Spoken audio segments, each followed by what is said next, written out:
Hey, this is Joel from Dad Life Chess. Tonight I want to do a game review. Luke's done a couple of these on our channel so far, and I wanted to share a game that I played yesterday, and spoiler alert, I lose this game. At first I wasn't going to show the game because it was a little bit embarrassing. My opponent is significantly lower rated than I am, but this game is a great example why, and I tell this to students, I tell this to players that are new to chess, never take your opponent for granted. The moment that you think that, oh, this is going to be an easy win, is the moment that you are oftentimes embarrassed and proven otherwise. So I'm going to go ahead and go through this game. Miguel is a strong player. We've played a few times before, but for the most part, the games have been pretty one-sided, and I really didn't think that my opponent would give me a really challenging game. And I did something that you should never do. We play this kind of a casual game 20 tournament. We play about 3 to 4 rounds once a week. It's a lot of fun. There's a wide variety of competition. And one of the players there, a friend of mine, he's rated higher than me, and he normally will beat me. Sometimes we'll go back and forth. And I was already mentally getting ready to play him, but I was sitting across the board from Miguel, and I definitely learned my lesson in this game. So props to Miguel. He played a really great game. He found some moves that really just kind of shocked me, and there's one move in this game that I literally was like, what happened? How? I didn't even see that was a possibility. So anyway, my opponent played d4, and I played d5 as a response. I normally play d4, d5, and then my opponent played bishop f4. And I reminded myself as soon as he did that, I was like, oh yeah, that's right. My opponent also plays the London system. I love playing the London system. And I had had a game with him before in this very same line, and it was pretty one-sided. So I thought, oh, we'll just repeat that, get through this game, on to the next. Don't do that. So I play c6. This is a line that is recommended on a chessable course by Grandmaster Alex Kojovic in the Chebenenko Slav. He kind of uses this as it's kind of a sideline of the London system, and a lot of London players really don't know how to respond to this. The idea is you play a really quick queen b6, and you're going to be kind of pressuring the b2 pawn, and so the standard moves are what my opponent played. My opponent played e3, I played queen b6, and then my opponent played b3, protecting the b2 pawn. And oftentimes my opponents will often play queen c1, which I think is actually the more accurate response. And the idea is they're going to later play c4 and get their knight out. Oftentimes play c5, and these are kind of typical London style structures. White, I think, still gets a comfortable edge throughout the opening, but it's definitely kind of an open, it's a sideline of the London system that not a lot of London players are super familiar with. The one thing I like about it is when my opponent plays like this with the early b3, now I can get my bishop out of the pawn chain, and there's none of that weird where my opponent will play the quick c4 and then queen b3 and then pressure on the queen side. There's a line in the London system that I love playing as white that I don't like to go into if I'm black. So my opponent plays bishop d3. I'm thinking easy. We'll just go ahead and trade off some pieces. This is all standard stuff. Now his, more attacking light square bishop that is oftentimes in the London system, neutralized, no problem. I got rid of my bad bishop, so to speak. Played knight f6. My opponent played knight d2, and then I played e6. All these moves are pretty standard. My opponent played knight gf3. I played knight bd7, and my opponent castled. I played bishop e7, and then my opponent played knight e5. All of this is very standard stuff up to this point. And here, all I really needed to do is just castle, maybe just take off his knight here. I could castle, standard opening moves. Get developed, castle, connect your rooks. I tell students all the time, develop your pieces, castle, connect your rooks. There's no reason for me to do anything otherwise. Well, I ended up playing something a little dubious. I thought, oh, now I'm gonna snag off my opponent's bishop. I was like, I'm gonna play knight h5, even if he takes here. If I'm playing knight h5, knight h5, and if he just takes on d7, no problem. I'll take with my king. I'm not worried about it. Little did I know, that was a big mistake. So things just got progressively worse. And the thing about this game that it was very instructional to me is I played a series, not like one huge blunder. There is one of those coming up, but not like a huge blunder that just radically changes the game.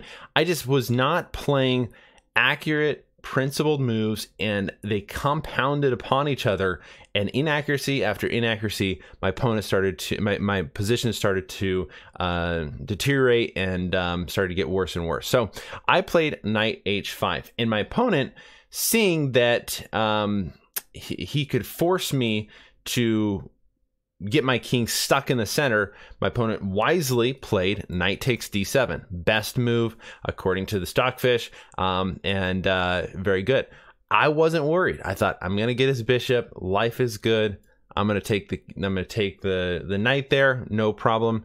My opponent played bishop e6. Well, I'm fully committed to this idea to win his bishop. I don't even know why. Personally, I love playing with the knights. I would much rather, if it's a knight versus a bishop, I would much rather choose the knight. Oftentimes, I like the knight more than just a single bishop. So I don't know what I was thinking, really. So I played f6. I thought, okay, really, he's just going to go back, and he did. And then knight takes here. My opponent played an inaccuracy according to the computer. Now, let me say this. The computer suggests to take towards the center, which is kind of the standard way to recapture in these kind of positions. But I feel like my opponent played a very practical move, a very human move. And as the game progressed, it ended up being a wise choice. By playing f takes g3, he opens up the f file for his rook. And my king is stuck in the center. I mean, this king is just, he's not going to be able to go really anywhere safe. And if there's a chance of attack, it's going to be white is going to be the one attacking in this position. During the game, I still was in complete denial. When my opponent actually played f takes g3, I thought, oh, okay, that's an inaccuracy. Supposed to capture toward the center. I thought, okay, this is, this should be easy. So I was like, okay, no problem. I played rook a f8, got my rook on this f file. I thought I can tuck my king away if I need to. This is, I was mentally already kind of thinking to myself, this should be pretty easy. I'm just going to wait until my opponent makes a mistake, not realizing that I was the one making inaccuracy after inaccuracy. So my opponent plays rook f4. And if there was a point in the game where I was convinced that I was going to win this game, this was the move. I thought, oh, I was really planning on playing e5 anyway. My opponent just walks right into it. I thought, this is so easy. I'm just going to play e5. If f takes, if d takes, f takes, then yeah, he may exchange on the f file. This is going to be easy, right? So without really calculating, without really thinking, I played e5. Now, my opponent's next move literally shocked me. I was like, whoa, I didn't even see... I totally did not see that. And again, it was my lazy calculation. It was my hope chess. I was playing moves thinking, okay, this has got to be good. Now, come to find out, according to the computer, my opponent's next move is actually an inaccuracy. But it ended up being a very practical move and definitely a human style move. My opponent's best move is probably just to move his rook back to f1. And then even after a move like e4, which the computer recommends, it still says white has a slight advantage because black's king is like stuck in the center, but it's about even, okay? Now, My opponent, though, in this position, ended up playing queen to f5 check. Now, black's best move, and you're probably sitting there and you could probably figure out black's best move simply. You're thinking, okay, this is easy, you know, just tuck the king away.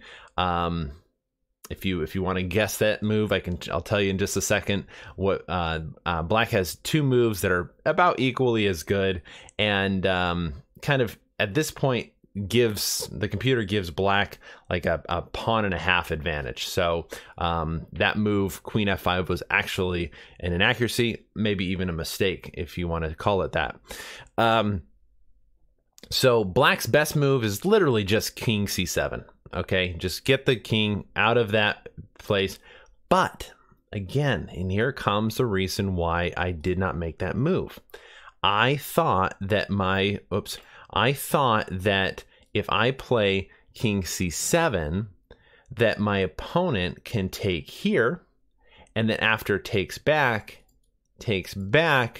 then it's getting a little bit dicey. But if you were paying attention to that evaluation bar jumping up and down, you probably spotted it without even me showing you right now.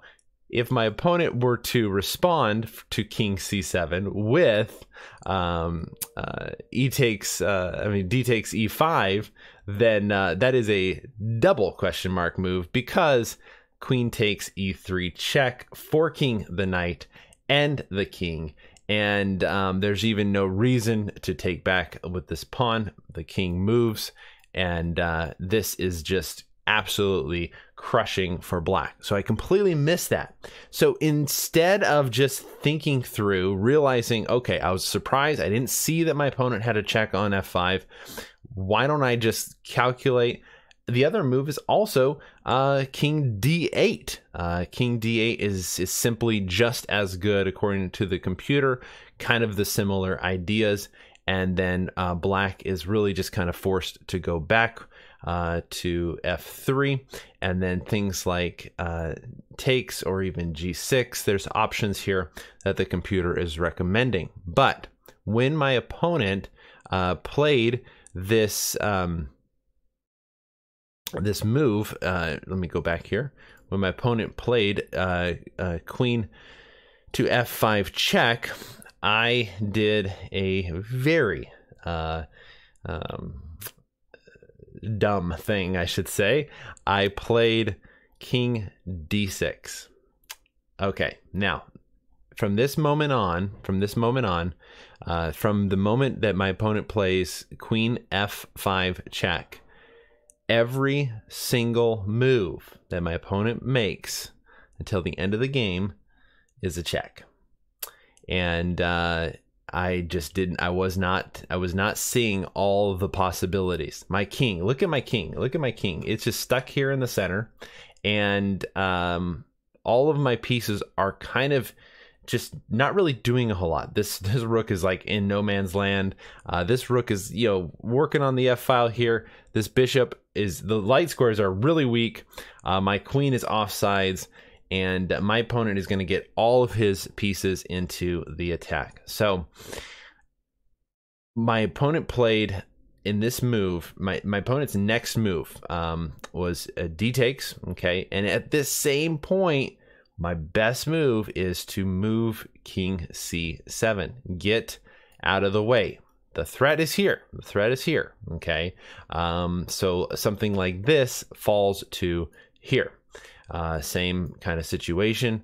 And then takes, and even here can't take because it's pinned to the queen. Okay? So my best move would have been king c7, but instead I played thinking, this is my thought. I thought, of course, I take here. I'm on his rook. I'm on his queen. Nearly game over. Takes.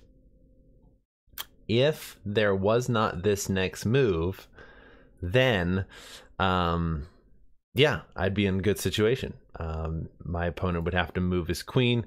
I would take the rook, and I'm going to basically, I was thinking I'm just going to kind of maneuver back here, maneuver my king back. I know it's going to be a little awkward.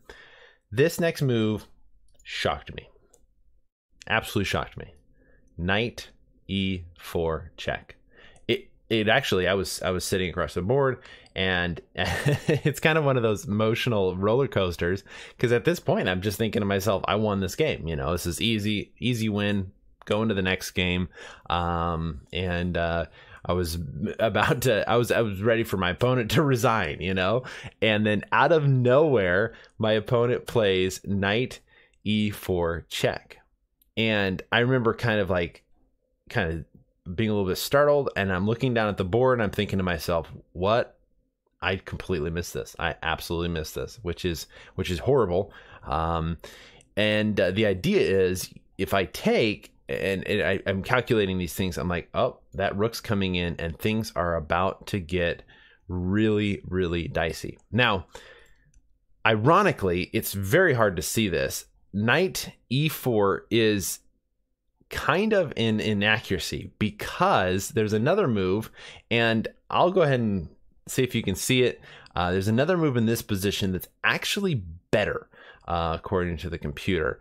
And if you're thinking checks and you're looking for those kind of things, it's actually Knight C4 check.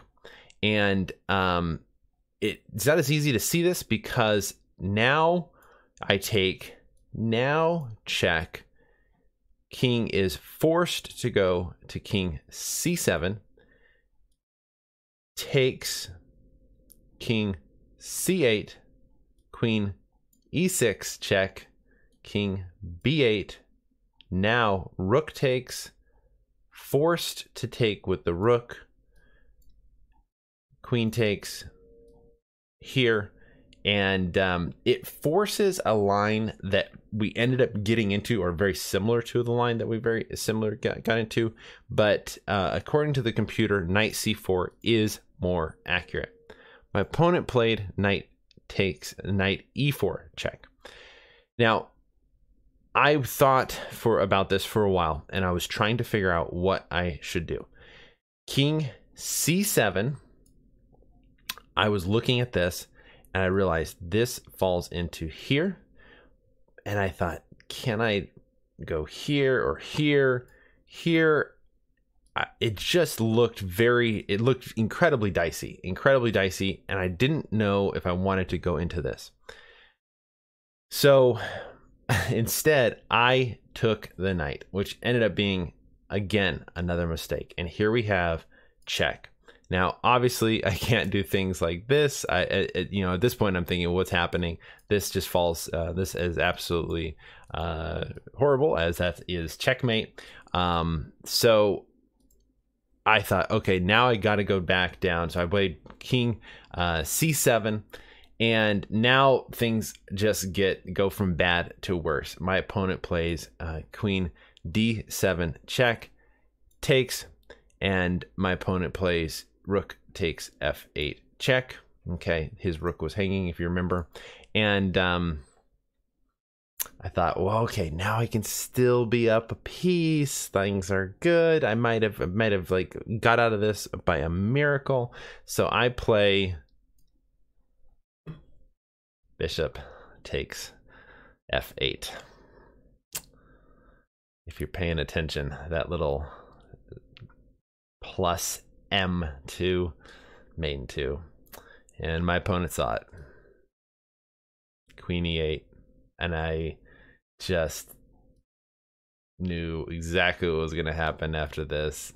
I completely missed Queen E8, and I was very flustered. I don't know if you've ever played a game where you feel like you're winning, and then all of a sudden you feel like you're losing the thread, and then you are starting to realize that you're losing, and you're playing against a lower rated opponent, and all these things. Like you're just it's kind of frustrating in that moment. And my opponent in this position has two choices for checkmate. My opponent chose the more clean looking Rook D7 Also, this is checkmate, queen d8. My opponent played rook d7, and I just gave props, air props, as we're here doing this. Said, hey, good job, and props to Miguel. So, in review, Miguel played a really good game, and all credit to him. He played a very good game, and there's no excuses for my loss apart from the fact that he outplayed me, and I didn't play to his level that day. However, I can definitely learn from that mistake, some mental mistakes in this game. Never take your opponent for granted. Never assume that you're just going to win or you're just going to steamroll over an opponent. It doesn't matter if you've played him 100 times and you've beaten him 100 times. There's a possibility that you're going to make some inaccuracies, and you know, and that's why it's so important to play the best move that you can see on the board, and not be lazy in your play. I felt like it was an interesting game. In reality, last night it stung. This was one of those games that it hurt, you know, and I had zero desire to share this and to post it, but I thought, you know what, this is a good one. We learn more from our mistakes oftentimes than we do from our wins. I feel like the lessons have a way of sticking with us. So great game. That knight e4 check just floored me. At that point, I probably really should have gone from, okay, I'm gonna win this game, to, wow, I gotta save the draw, or I gotta get out of this. And instead of doing that, I thought, well, maybe I'll just I can take, and I was being lazy in my calculation, and I definitely paid the price. But yeah, so definitely one to learn from. Hopefully it was educational from you. Hopefully you can learn from my mistakes, and hopefully you don't make these same mistakes. And anyway, hope you have a wonderful day, and we'll be back next time with a next game, probably a training game, I would imagine, next time. But I like these game reviews. They help me a lot as I go through the game, kind of analyze my thought process, and see where I've made some mistakes. So thanks for watching. Have a great day.